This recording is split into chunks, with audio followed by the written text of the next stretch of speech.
फायदा घेतला जातोय तुझ्या स्वभावाचा. हो, फायदा घेतला जातोय तुझ्या स्वभावाचा, तुझ्या वागण्याचा.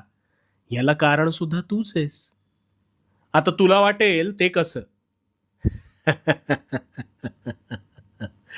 अरे तू मनाने चांगला आहेस म्हणून समोरच्याला काय वाटेल याचा अधिक विचार करतोस. पण त्याचा काहीच उपयोग नसतो. कारण समोरील व्यक्ती त्याला हवं त्याच पद्धतीने वागणार आहे. साधं उदाहरण घेऊया. विस्तवावर दूध उकळायला ठेवलंस तर काही वेळाने ते दूध उकळू लागतं.